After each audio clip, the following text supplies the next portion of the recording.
Bonjour à tous, je suis ravi de vous retrouver pour un nouveau numéro de Kairos. Kairos, le podcast opportun, l'émission qui tombe à pic, l'entretien qu'on attendait avec impatience. Comme toujours, peu importe la façon dont vous l'appelez, l'important c'est que vous soyez fidèle à ce rendez-vous. Aujourd'hui, j'ai le grand plaisir de recevoir Stefano Mucaria. Stefano, bonjour à toi, comment vas-tu? Bonjour. J'aimerais dire que je vais très bien, mais en fait, je suis un petit peu malade. Donc, ça tombe bien, je suis en plein dans le sujet.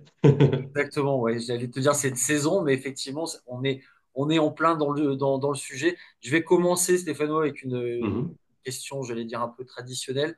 Est-ce que tu pourrais succinctement te présenter? Qui es-tu? Quel est ton parcours professionnel? Où est-ce que tu en es maintenant?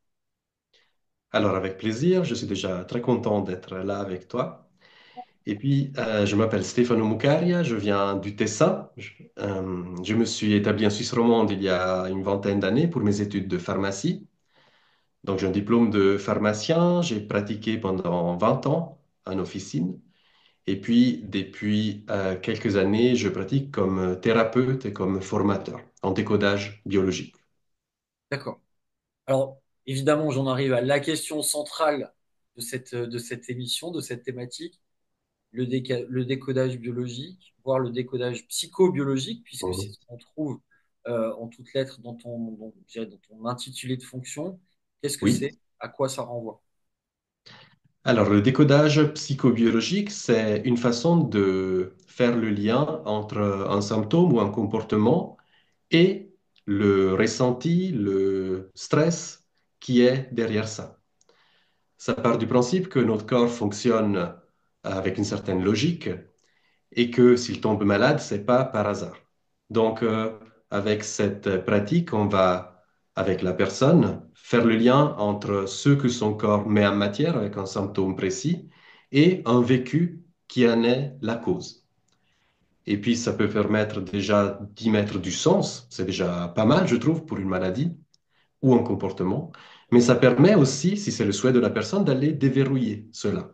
Donc, plutôt que de se concentrer sur le symptôme, on va l'utiliser comme un portail pour connecter à ce qu'il y a derrière, à ce que ce symptôme est en train de travailler. Je résume volontairement. Oui, oui, j'ai bien compris. C'est intéressant ce que tu dis parce que ça veut dire que, en substance, et si je pousse la logique jusqu'au bout, la Mhm, maladie n'existe pas, ce n'est qu'un symptôme, sous-entendu, ce n'est qu'un signal qui dit quelque chose de plus, ou en tout cas qui exprime en surface quelque chose de plus profond. mhm. C'est Alors, ça? je dirais que la maladie existe, elle est bien réelle. Par contre, c'est peut-être pas ce que nous croyons d'habitude. Dans le sens que d'habitude, on la voit, moi-même, je l'ai apprise comme étant un dysfonctionnement, quelque chose qui ne fonctionne pas bien, quelque chose qui vient par hasard et qui n'a pas de sens. Mais en fait, on peut l'approcher comme un fonctionnement d'urgence du corps.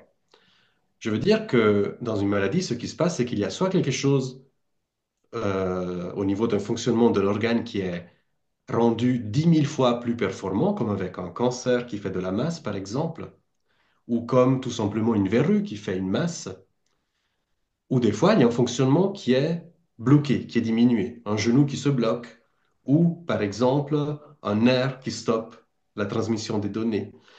Finalement, on peut se poser la question dans toute maladie, que qu'essaye de faire le corps?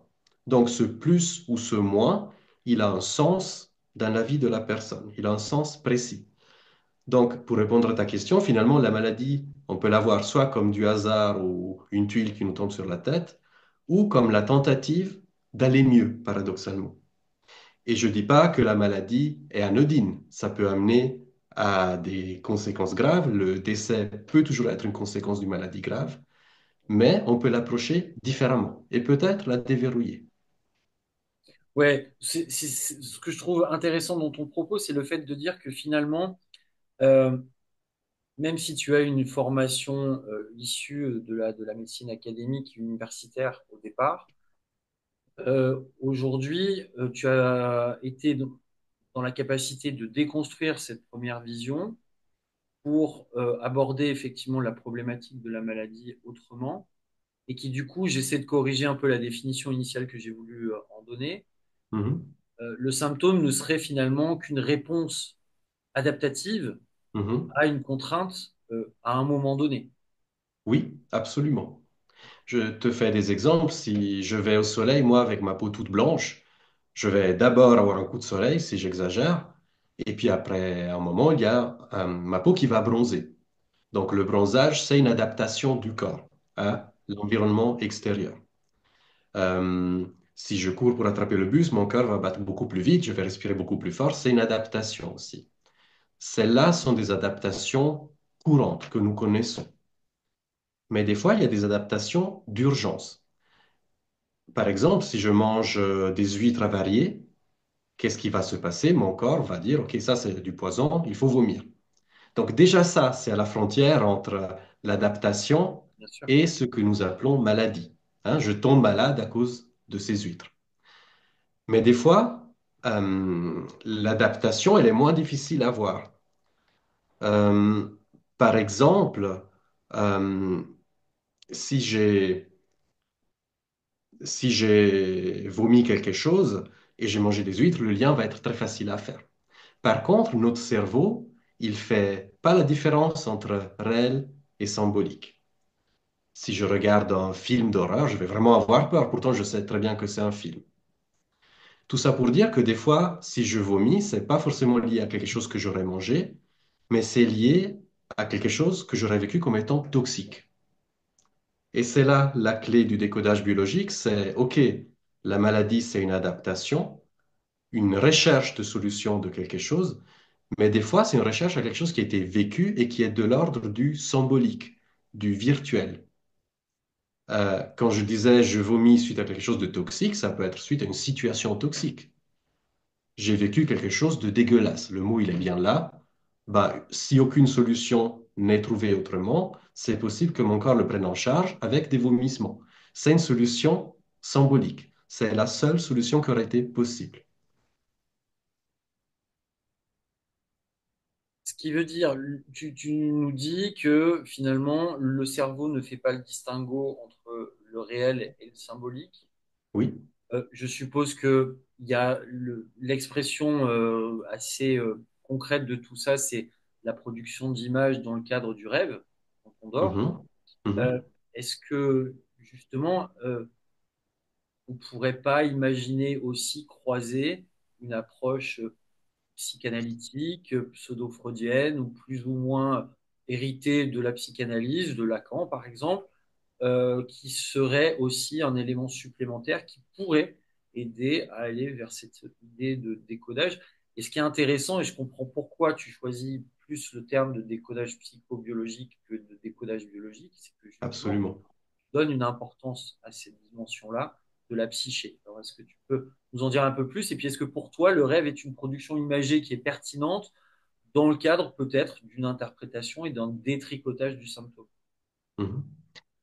Alors, tu as tout à fait raison, dans le sens que c'est pour ça effectivement qu'il y a le terme psychobiologique dans le décodage que je propose, parce qu'effectivement, il y a une part symbolique extrêmement importante. Je m'explique, par exemple, dans des pathologies liées à des problématiques de lumière, comme un vitiligo, donc c'est la peau qui devient toute blanche et qui laisse passer davantage de lumière. La lumière, typiquement, décodage biologique, elle a la symbolique du père. Donc, il y a cette composante symbolique. Et en fait, je te donne un exemple. Quelqu'un vit une situation où il aimerait avoir beaucoup plus de contact avec son père, quelque chose de tellement fort que c'est très, très, très chargé. Et si aucune solution n'est trouvée autrement, c'est possible que le cerveau se dise, OK, plus de père égale plus de lumière. Et donc, il va inconsciemment bien sûr, faire passer plus de lumière à un endroit précis du corps. C'est symboliquement une façon d'amener plus de paix. Et effectivement, il y a énormément de décodage psychobiologique, puisque ce sont des phrases finalement, qui font intervenir la composante symbolique. Alors, il y a des symboliques qui nous sont communes, qui sont propres à nous tous. Celle du Père et de la lumière, elle est assez universelle. Celle de la terre comme la mer, elle est aussi facilement présente chez tout le monde. Et après, il y a bien sûr des symboliques culturelles, personnelles. Si mon père était fabricant de chaussures, pour moi, les chaussures seraient liées au fait d'avoir à manger, par exemple. Donc ça, c'est une symbolique totalement personnelle. Mais notre cerveau fonctionne avec ces symboliques. Il les utilise comme interface. Et effectivement, dans le rêve, on va voir que ces symboliques s'expriment. C'est ça qui est mis en scène par les rêves, finalement. Et d'ailleurs, c'est intéressant parce que j'ai eu plusieurs fois des personnes qui sont venues en séance et qui me disaient, ah, j'ai fait un rêve particulier cette nuit. Et puis, pour moi, c'est un élément qui est très précieux parce que je demande, mais de quoi avez-vous rêvé? Rêvé, pardon. Et du coup, il y a la thématique qui vient comme ça, la thématique inconsciente qui est là, qui est exprimée par le symptôme, qui se manifeste autrement, qui est racontée autrement. Je ne sais pas si ça répond à ta question. Si, ça répond très bien à la question. Il y a cette dimension euh, presque psycho-affective qui va varier d'un individu à l'autre. En fait, Mhm. je prépare une question pour me faire volontairement l'avocat du diable. On Bien pourrait te sûr. dire, d'accord, ok Stéphano, mais comment est-ce que tu expliques que s'il y a une variabilité des interprétations et des affects, parce que en lien avec notre histoire personnelle, notre ressenti Mhm. émotionnel, dans un contexte familial, culturel, géographique, qui diffère d'un individu à l'autre, comment est-ce qu'on peut expliquer qu'il y ait quand même une certaine permanence des pathologies? Est-ce que c'est en lien avec ce que Jung appelait les archétypes, par exemple, qui font qu'on a des productions imagées, inconscientes, universelles, quelle que soit la latitude euh, dans le monde où on se trouve, ou est-ce que c'est lié à notre biologie qui finalement est peut-être la seule universelle puisqu'elle nous caractérise en tant qu'être humain? Mhm. Alors, je dirais que, en fait, dans la plupart des cas, ce sont les symboliques archétypales qui sont présentes. Donc, c'est ça qui permet d'avoir des dictionnaires de décodage biologique qui vont dire une migraine, ça parle de ça. Une douleur à l'épaule, ça parle de ça. Ça, ce sont des symboliques, justement, j'ai envie de dire, universelles. Et après, les symboliques personnelles, elles sont souvent aussi présentes. Et c'est pour ça, en fait, que, là, je m'éloigne un peu de ta question, mais c'est pour ça que un entretien, plutôt que dire à la personne, OK, vous avez ce symptôme-là, ça veut dire ça, déjà, ça parle que à l'intellect, ça parle pas à là où ça a besoin d'être entendu. Donc, souvent, ça fait zoup, Hmm. mais en fait, ça passe plutôt par l'écoute. Et puis, je vais écouter de quoi parle la personne. Est-ce qu'elle va parler de ces thèmes qui sont traduits par le symptôme? En quoi ce qu'elle vit se traduit par un changement physiologique du fonctionnement de l'organe? Et dans ta question, j'entends autre chose, c'est, mais qu'est-ce qui fait que les maladies sont toujours là? Pourquoi, après des centaines de milliers d'années d'évolution, si pas plus, notre corps peut encore, comme on dit, tomber malade? Et en fait, ça me ramène à ce point de vue qui est fondamental pour moi, qui est la maladie n'est pas un trouble du fonctionnement ou quelque chose qui se casse sans aucune raison, c'est un fonctionnement physiologique d'urgence. Quand tout le reste n'a pas fonctionné ou aucune autre solution n'était possible, c'est le corps qui prend en charge.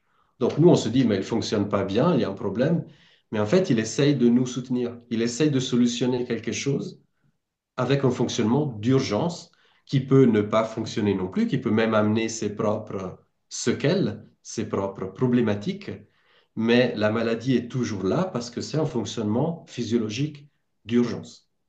Et ça peut être facile à voir avec de la fièvre, des vomissements, des diarrhées, ok, on élimine quelque chose qui n'a pas sa place, mais un cancer du foie, en quoi ça peut être une solution?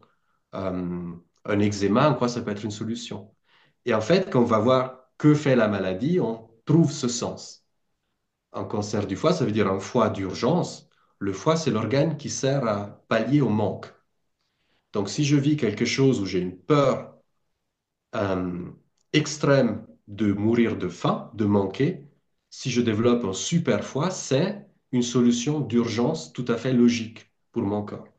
C'est biologique en fait. Un eczéma, ça fait de l'épiderme qui devient d'abord plus fine, et après ça flambe. Et l'épiderme sert au contact. Donc un eczéma vient travailler une séparation douloureuse. D'abord, plus de contact, l'épiderme est plus fine, on ne la voit même pas. Et après, quand ça flambe, ben, ça fait finalement une espèce d'armure. Donc ça protège de cette douleur liée à la séparation. Donc c'est ça le défi, j'ai envie de dire, et même l'approche du décodage psychobiologique, c'est faire le lien entre la biologie, le symptôme, et le côté psychique, qui est extrêmement important et qu'on n'a pas trop l'habitude de regarder dans une maladie. Et pourtant, il est au centre de nous, il est au centre de notre fonctionnement. Qu'est-ce que nous sommes en train de vivre au moment où le symptôme se développe? Et souvent, qu'est-ce qu'on a vécu juste avant? Je trouve que c'est déterminant ce que tu viens de dire parce qu'il y a deux éléments que je retiens. Le premier, c'est l'importance de l'anamnèse, avoir une capacité à aller loin dans la biographie de l'individu lors de l'entretien. Tu as appelé ça de l'écoute.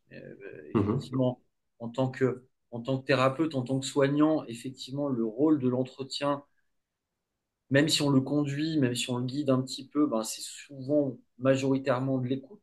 mhm, Et d'ailleurs, je pense qu'en tant que thérapeute, tu feras le même constat que moi. Beaucoup des gens viennent en consultation chez des gens comme toi ou moi, disent souvent, écoutez, je vous remercie parce que j'ai enfin quelqu'un qui m'a écouté. Ça fait des années que je dis des choses à mon médecin qui ne m'écoute pas. mhm, Grosso modo, hein, pour faire court, les gens viennent chercher, je pense, chez nous du temps et de l'écoute, mais l'un étant lié à l'autre. Hein. Si on n'a pas de temps, on n'a pas de capacité d'écoute, à mon avis. Donc, tu as insisté là-dessus, je trouvais ça vraiment déterminant et c'est ce qui fait probablement la différence entre les pratiques dites alternatives et la médecine conventionnelle. Et puis, tu as parlé aussi finalement, de ce conflit insurmontable dans les faits et dont le relais va être pris par le biologique. Donc, ça, c'était mhm, intéressant.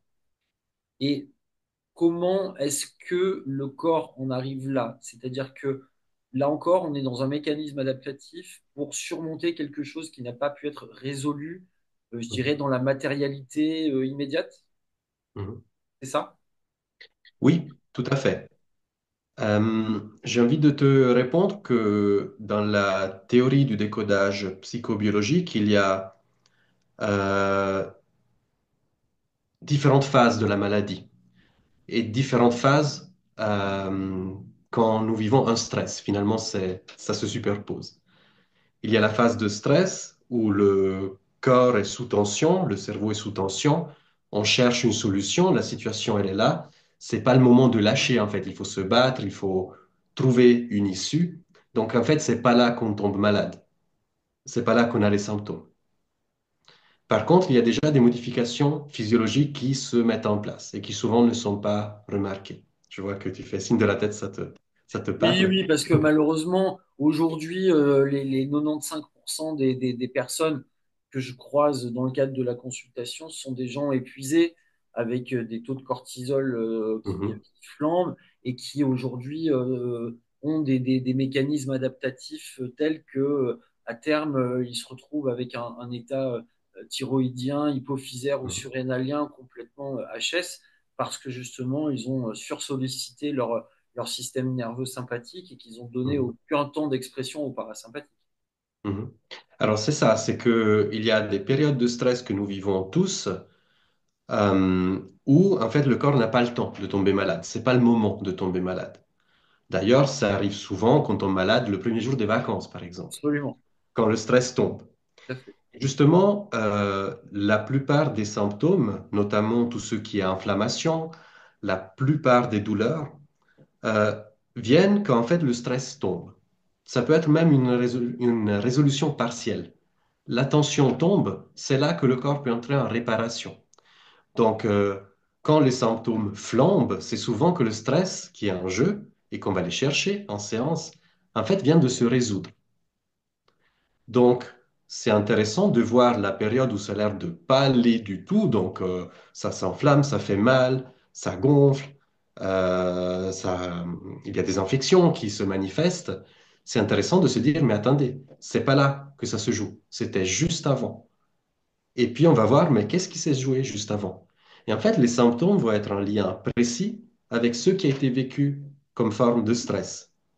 Par exemple, si je vis quelque chose de l'ordre de la séparation, j'en parlais avant, ça peut être l'épiderme qui travaille ça. C'est l'organe du contact, en fait. C'est là le sens. Si je vis quelque chose de l'ordre du c'est dégoûtant, c'est dégueulasse, ça peut être le côlon qui le travaille. C'est son rôle d'éliminer ce qui est dégoûtant. Donc, finalement, entre quels symptômes sont là, qu'est-ce qui se manifeste et quel est le symptôme précis, ça donne des pistes, ça donne des pièces du puzzle pour aller contacter ce stress qui a été vécu. Et je dis bien ce stress parce qu'on se dit d'habitude, ah, le stress rend malade, mais en fait, un stress précis, vécu d'une façon précise, peut donner un symptôme précis. Il y a un lien précis entre les deux, c'est ça que je veux dire. Oui, et là, ce qui est intéressant dans ce que tu dis, c'est que euh, le stress entendu comme contrainte à un moment donné, euh, un même événement peut être vécu de façon complètement différente en termes Mhm. d'intensité entre Absolument. personnes.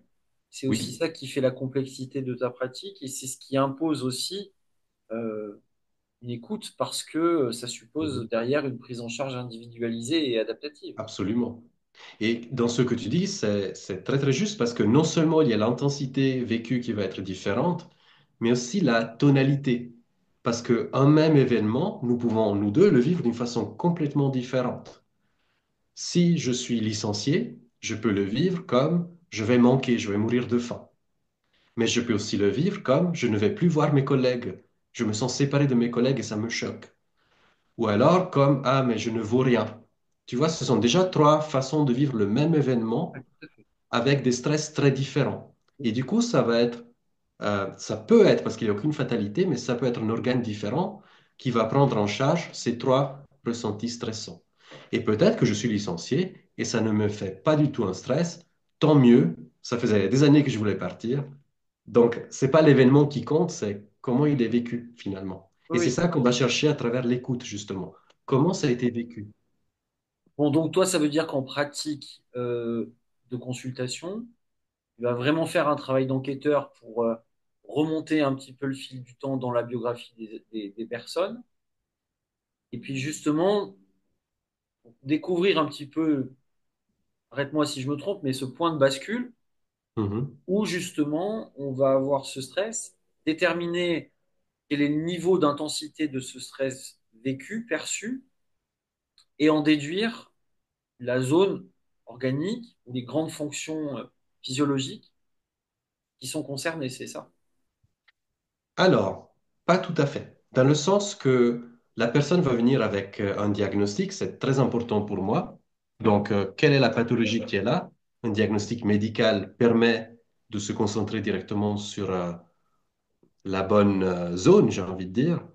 Et en fait, on peut procéder de deux façons. Soit on enquête, justement, on fait un travail d'enquêteur, mais ça a la particularité de fermer la personne parce que elle se sent peut-être fliquée ou elle n'a pas de place en fait. C'est comme creuser dans quelque chose d'un peu dur, il y a une résistance.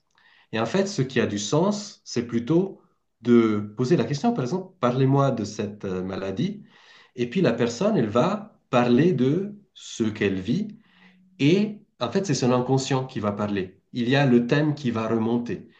Et finalement, je procède beaucoup, je dirais à 80%, en tout cas c'est mon but, par réformulation. Donc j'amène le moins possible. Et tu as peut-être remarqué, quand tu as de la place pour parler, tu le disais avant, les gens sont reconnaissants d'avoir pu être entendus. En fait, quand nous sommes entendus, nous pouvons nous entendre nous-mêmes. Ah tiens, je parle de ça. Et puis, ok, vous avez parlé de ça et ça vous fait ça. Ah oui, mais c'est fou, comment vous savez? Mais en fait, la personne vient de le dire. Et ça permet soi-même de s'approprier de ce que on vit. Et ça passe par l'expression libre, ça passe par de la place. Et en fait, les éléments inconscients vont remonter à la À conscience. la conscience. Si tu veux, la différence, c'est que plutôt que creuser ce qui amène des résistances et qui est assez épuisant pour tout le monde finalement, c'est OK, qu'est-ce qui a besoin de jaillir? On va, En fait, ce que je fais la plupart du temps, c'est créer un espace sécurisé. Et là, il y a des choses qui peuvent remonter, il y a des choses qui peuvent se passer. Et ça fait moins d'efforts pour tout le monde et c'est beaucoup plus sécurisant pour tout le monde. Voilà. Je ne sais pas si ça répond à ta Je question. suis complètement, et c'est intéressant ce que tu dis parce que moi, ça me fait aussi faire un lien mental. Je trouve qu'on retrouve tout à fait aussi l'objectif et la démarche de la philosophie grecque, parce que typiquement, c'est ce qu'on retrouve dans la maïeutique socratique où Socrate faisait accoucher les âmes, parce que justement, il y avait un dialogue qui était un dialogue libre, mais où on était dans l'écoute guidée pour faire remonter à la conscience des grandes vérités, des grands concepts philosophiques qui donnaient lieu à un débat. Et on est vraiment, je trouve, avec ce que tu en dis, on est vraiment dans une tradition européenne qui est une tradition thérapeutique au sens large, parce que on débatte de la notion de vérité, de justice, ou Mhm. que on soit centré sur des problématiques très, très centrales puisqu'elles concernent l'individu dans son intimité, finalement, on est là au cœur de ce qui est peut-être la raison avec un grand R majuscule, quoi. Mhm. Ça, je trouve intéressant. Quelle approche est-ce que on pourrait envisager dans un cas qui est particulier et dont aujourd'hui, en termes d'épidémiologie, en population générale, on voit une explosion, les pathologies auto-immunes? Ah, je réagis parce que ce soir, j'ai dit mon atelier sur ce thème. Ah, alors tu vois, on en a même pas parlé en off précédemment, donc tu vois, Oui, il y a c'est une- ça. un peu une synchronicité là. Oui. Alors, euh, pour toute pathologie, je pars de la question, que fait la maladie? Qu'est-ce qu'elle essaye de faire? Donc, pour amener quelques éclaircissements dans les pathologies auto-immunes, que fait cette maladie? Elle attaque, le corps attaque une partie de soi, en fait. Ça veut dire qu'il y a une part de soi qui est considérée par le reste comme étant dangereuse. Sinon, il ne faudrait pas l'attaquer. Hmm. On part toujours du principe qu'il y a un sens derrière le symptôme. Hmm. Donc, si une part de soi est dangereuse, quel est le danger en fait? Et pourquoi le corps attaque la thyroïde, par exemple, dans une maladie de Basedow ou de Hashimoto? Pourquoi ce sont des articulations qui sont attaquées, comme dans une polyarthrite rhumatoïde? Pourquoi c'est un nerf qui est attaqué dans une sclérose en plaques? Donc là, on va voir, OK, à quoi sert cet organe? La thyroïde, je vais me concentrer peut-être sur cet exemple. La thyroïde, c'est l'organe qui nous permet d'aller plus ou moins vite. C'est un régulateur du métabolisme. Si elle fonctionne plus vite, nous fonctionnons globalement plus vite. Si elle se ralentit, nous fonctionnons globalement au ralenti. Donc, je prends les pièces du puzzle. Une partie de moi est dangereuse et, par exemple, dans une base d'eau, il faut aller plus vite. Hein. Donc, ça part de quelque chose qui a été vécu où ça a été vital pour la personne d'aller plus vite et elle s'est vue elle-même, elle s'est sentie le danger. Je traduis ça autrement. Il est vital d'aller plus vite ou il arrive malheur par ma faute. Donc, c'est ça, c'est comme ça que fonctionne le décodage psychobiologique, comme je l'amène moi, c'est que dit le symptôme en fait? De quoi ça parle? Euh, et par exemple, pour une maladie auto-immune, le danger, des fois, c'est pas j'étais dangereux pour moi-même. Nous sommes des animaux sociaux. Des fois, c'est j'étais dangereux pour quelqu'un de proche, mon enfant, quelqu'un qui est mort peut-être à cause de quelque chose que j'ai fait, parce que j'ai pas été assez vite.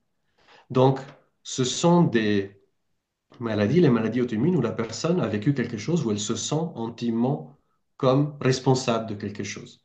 Et donc, dans une logique biologique, encore une fois, le corps attaque l'organe qui a été responsable ou qui a été impliqué symboliquement dans ce qui s'est passé. Si c'est une articulation qui est touchée, encore laquelle ça donne des informations, La personne s'est vue comme étant responsable d'un drame, dans quelque chose qui est lié à un geste. Une sclérose en plaques, ça empêche, si ça touche une jambe, par exemple, le nerf d'une jambe, ça empêche de bouger, ça empêche un mouvement. Quel mouvement a amené du mauvais où je me sens responsable? Et c'est peut-être la personne qui, des fois, le mouvement, il est symbolique, c'est je monte à Paris, c'est j'avance dans la hiérarchie de l'entreprise. Des fois, c'est je suis monté sur le toit. Donc, je te donne un exemple euh, pour base dos, par exemple, si on revient à la thyroïde. Quelqu'un qui se dit, ben, j'ai fait ce test médical, mais je l'ai fait trop tard. Si je l'avais fait plus vite, j'aurais sauvé la vie de mon enfant. La personne se sent responsable, elle aurait dû aller plus vite. Et quelqu'un a eu un drame dans la perception de la personne suite à ça. Donc finalement, la maladie devient comme une histoire qui se raconte.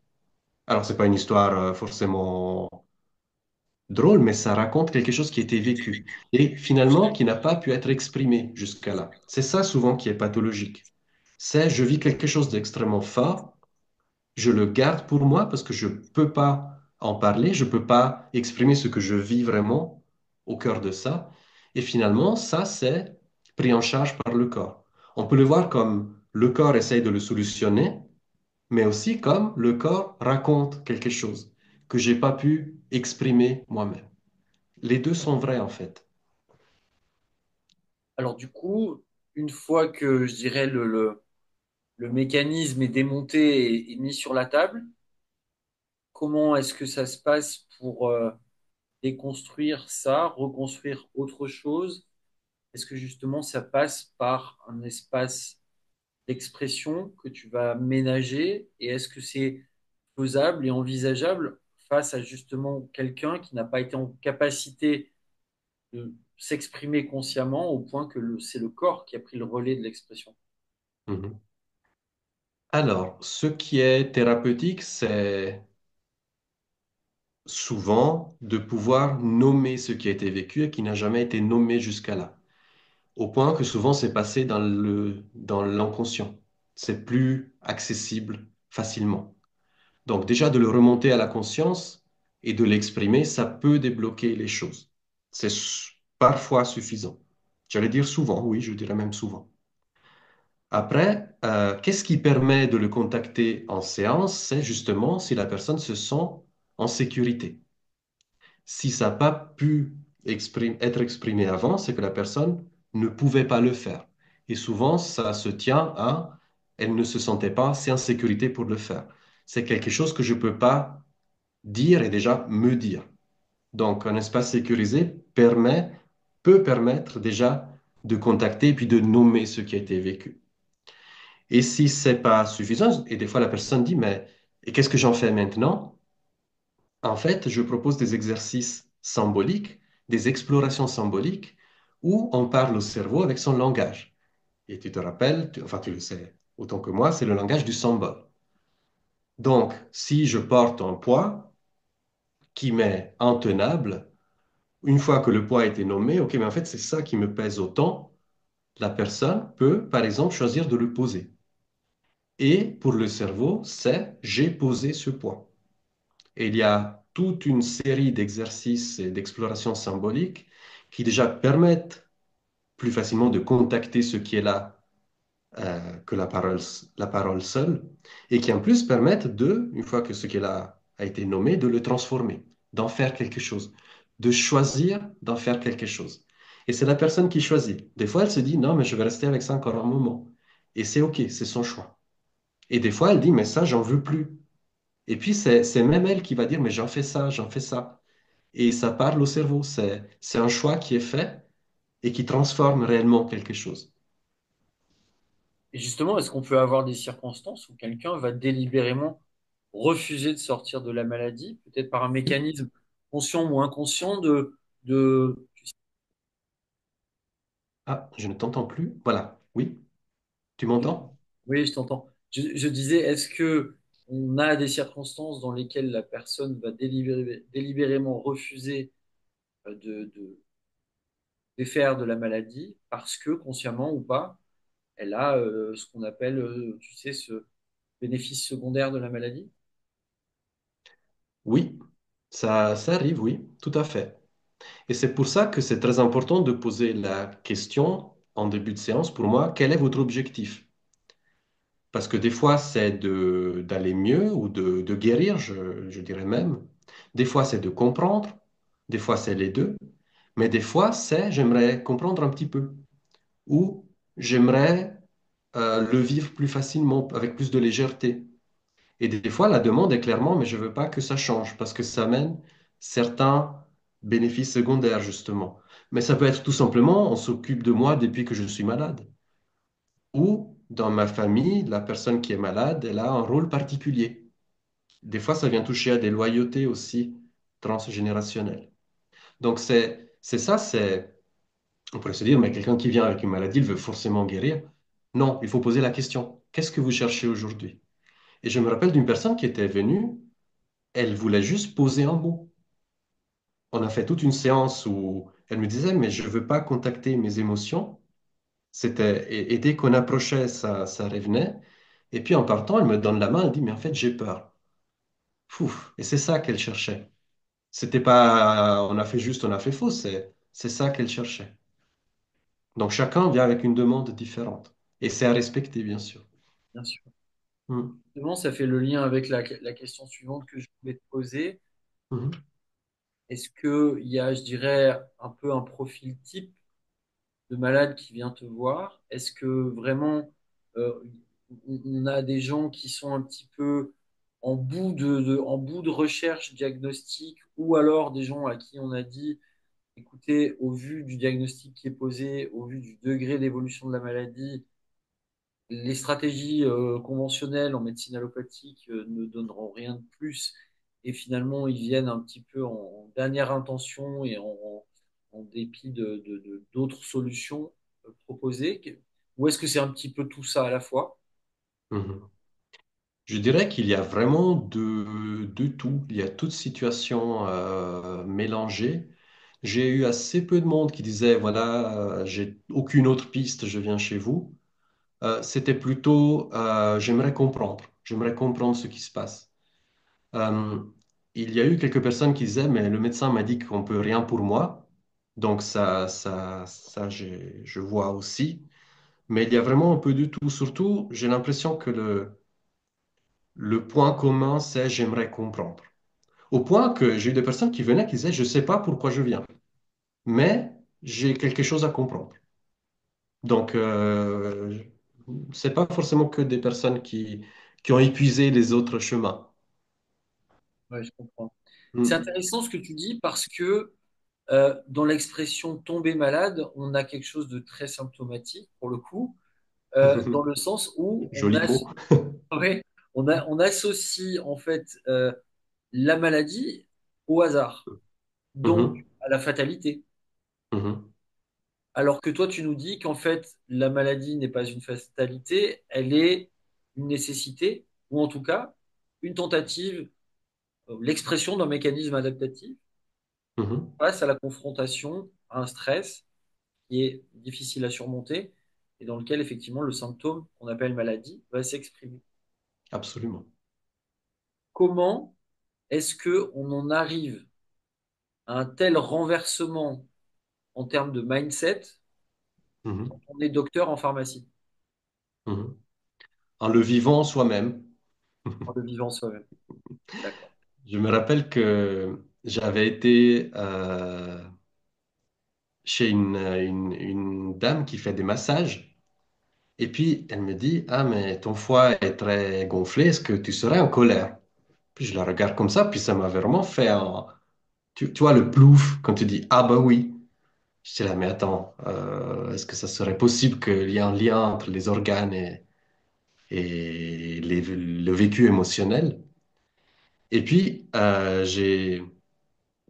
je me suis formé donc dans l'école que j'ai rejoint maintenant à Aigle, où on avait un cours de 3 jours d'introduction au décodage psychobiologique. Et puis, pendant la formation, c'est aussi de la pratique. Donc, à un moment donné, ma formatrice me dit, OK, qui a envie de décoder une pathologie? Puis moi, je dis, ben moi, j'avais un petit truc au doigt. Alors, tu connais peut-être quand on dit c'est un petit truc, finalement, il n'y a pas qu'un petit truc derrière.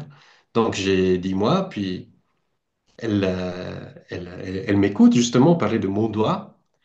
Et puis, en fait, ce qui est ressorti, c'est que c'était quelque chose lié à la sexualité, que je vivais en ce moment-là. Puis ça me fait vraiment dans le corps en pouf, ah, ça part de ça.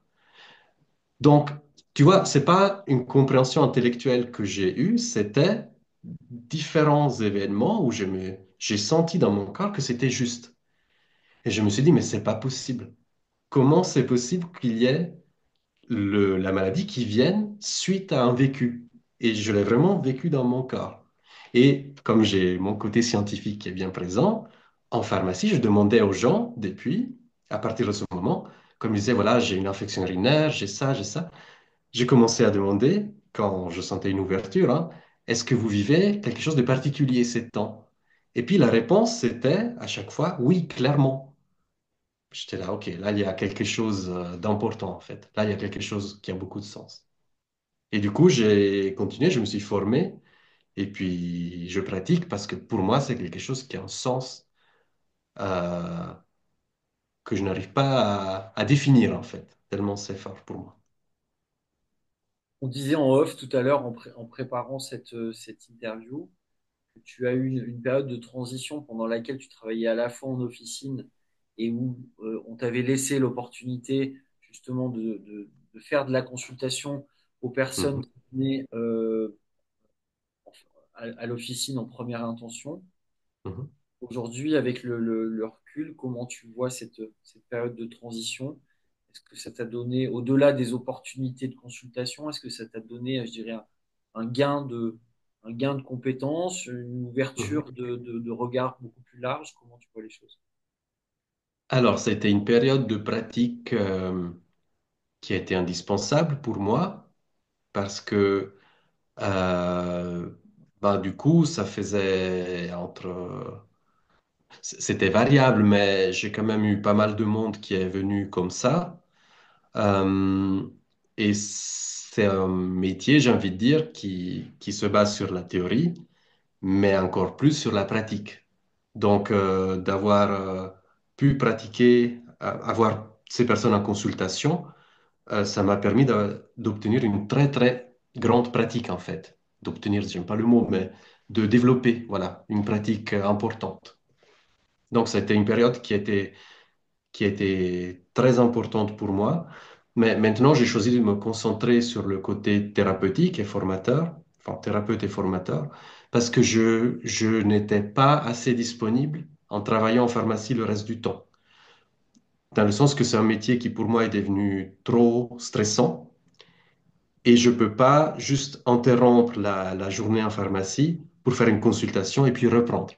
Parce que c'est comme sauter de l'eau froide à l'eau bouillante et vice-versa. Donc, j'ai besoin de pratiquer comme je le fais maintenant, avec du calme, en me concentrant sur une personne à la fois.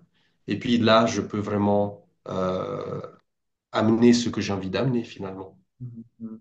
Justement, avec ce double regard, cette double compétence, cette double fonction presque, est-ce qu'il t'arrive encore d'utiliser de la pharmacopée conventionnelle ou même de la phyto, peut-être Mhm, je dirais peut-être des compléments alimentaires, des choses comme ça, ou pas du tout? Est-ce que tu as mhm. axé ta pratique uniquement sur l'écoute, l'idée de faire ressurgir à la conscience des éléments inconscients? Comment est-ce que tu travailles compte tenu de ce background double? Oui. Alors, c'est une question très intéressante parce qu'effectivement, je ne dispense rien du tout. Je ne conseille rien du tout comme traitement ou comme aliment ou comme je ne sais pas quel complément. Ça m'arrive des fois d'avoir la demande, mais quelle huile essentielle je pourrais utiliser? Et là, ma formation me permet de répondre. Mais dans ma pratique, l'écoute et les explorations symboliques sont complètement suffisantes pour la prise en charge. Donc, je suis passé du métier de dispenser des médicaments, de les conseiller, ou des compléments, ou des produits naturels même, à, OK, qu'est-ce qui est là chez vous? Qu'est-ce qui a besoin de s'exprimer? Et c'est vraiment un renversement qui est énorme pour moi. Et justement, je suppose que tu as encore des contacts, des amis, un réseau dans le monde médical et pharmacologique conventionnel.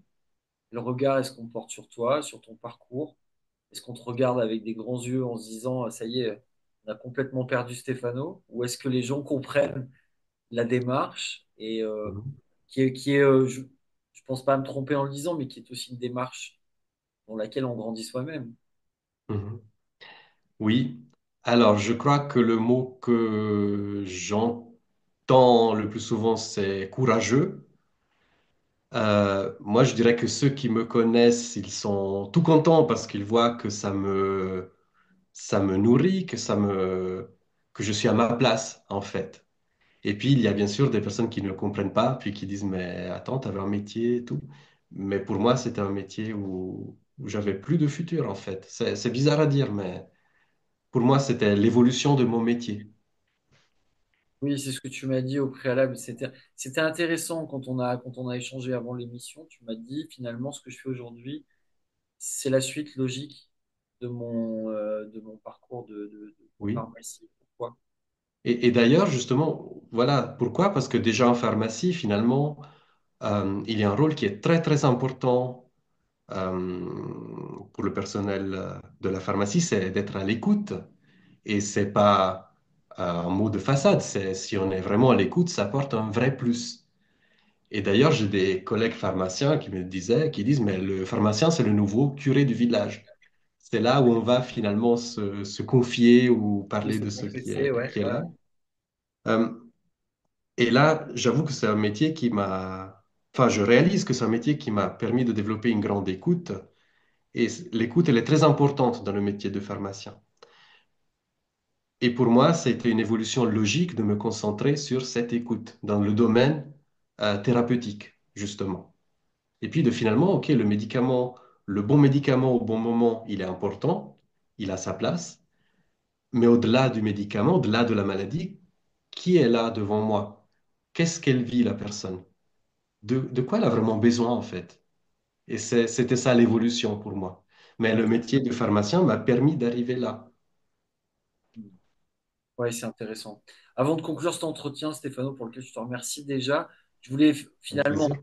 conclure à l'envers. Je voulais juste revenir un petit peu sur l'histoire et la genèse de de ce décodage biologique ou de cette psychobiologie dont Mhm, on a parlé pendant cet entretien.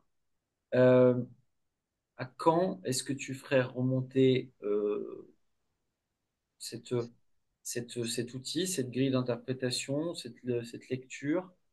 Avec qui? Avec quels auteurs? Et puis, mhm, pour les gens qui seraient intéressés, vers quels auteurs clés, selon toi, est-ce qu'on pourrait aller pour en savoir plus? Outre le fait que, évidemment, je mettrai le lien en commentaire de cette vidéo pour que les gens aillent évidemment découvrir ton site et tes activités. mhm, Et si tu devais nous donner deux, trois auteurs à la volée, puis éventuellement une bibliographie comme ça de tête, je te prends peut-être un peu au dépourvu. Ce n'était pas mhm, l'objectif. Et voilà, juste pour revenir sur la genèse et l'histoire de toute cette discipline qui me paraît mhm. essentielle. Alors, la genèse, c'est dans les années 70, si je me rappelle bien. C'est un médecin allemand qui s'appelle Lay Hammer qui a développé cette méthode, cette approche, en vivant lui-même un énorme choc suite auquel il a développé un cancer. Et il s'est dit, mais c'est pas possible, je développe un cancer et je viens de vivre un énorme choc, est-ce qu'il y aurait un lien? Et puis, c'est quelqu'un qui a pu développer à partir de cette intuition toute la matière théorique qui dit, voilà, ce symptôme parle de ça. Et c'est un médecin qui était extrêmement controversé parce que il allait dire, ben, concentrez-vous que sur ça, les traitements, on les laisse de côté, ce qui, à mon sens, est dangereux. Donc lui, c'est la genèse de cette pratique. Hmm. Après, j'ai envie de dire que déjà avant, tu parlais de la Grèce antique, on se disait, ben, ce qui est important, c'est ce que la personne vit. Il y a un lien avec la pathologie. Déjà, Hippocrate, je crois, lui-même parlait Oui, de ça. Après, pour donner des auteurs que j'aime beaucoup, que je trouve très pertinents décodages biologiques. Il y a Christian Flech, que je trouve très très clair. Donc, il a écrit beaucoup de livres, on trouve quelques vidéos sur YouTube. Donc, pour moi, c'est quelqu'un... Ah, ben voilà, tu es prêt. Non, Stéphane, on a zéro conflit d'intérêt hein, avec Stéphano, mais c'est simplement pour vous donner une idée. Vous trouvez des bouquins différents de Christian Flech en fonction des thématiques. Là, j'en ai deux sur les problèmes de peau, les pathologies dermatologiques et les troubles digestifs. Vous en avez tout un tas d'autres. Effectivement, Christian Flech, auteur assez central. Oui, moi je Interrompu. l'aime beaucoup parce que je le trouve très logique dans ses explications. Après, si vous aimez beaucoup la symbolique, il y a Gérard Attias, qui est quelqu'un qui travaille, euh, j'ai envie de dire, un décodage complètement basé sur la symbolique, sur le comportement animal, sur le tarot. Donc, c'est quelque chose de beaucoup plus subtil, j'ai envie de dire, mais qui souvent est très juste. Donc, ça peut être très intéressant de voir ce qu'il propose. Et puis, je ne me mets pas dans les auteurs incontournables, mais j'ai une chaîne YouTube où j'ai développé plusieurs décodages. Et puis, ça va être intéressant d'aller voir quelques exemples, en fait, Chaîne YouTube dont on mettra le lien aussi dans la description de cette vidéo. Je vous encourage avec à plaisir. aller voir, à soutenir. Abonnez-vous à la chaîne de Stéphano. Elle est hyper intéressante. Est-ce que tu connais un petit peu les travaux du docteur Olivier Soulier en France, Oui, qui est décédé il y oui, a qui était un spécialiste de la sclérose en plaques. absolument et dont un bouquin a été édité sur la composante symbolique des dermatoses atopiques il y a quelques mois, enfin deuxième semestre 2024, sauf erreur, le bouquin est paru, dans lequel vous retrouvez, pour ceux que ça intéresse ou pour les personnes qui sont concernées, à la fois la dimension symbolique de l'eczéma, mais aussi une cartographie complète avec la topographie de la manifestation des lieux, où Mhm. simplement que l'eczéma, et puis pour vous donner justement des clés de réflexion pour comprendre un peu mieux. Comme tu le disais, beaucoup de gens dont vous faites peut-être partie qui ont besoin aujourd'hui de clés de compréhension sans forcément attendre davantage, mais en partant du principe qu'effectivement, avoir déjà des clés de compréhension, c'est souvent faire un pas majeur sur la route de la guérison. Mhm.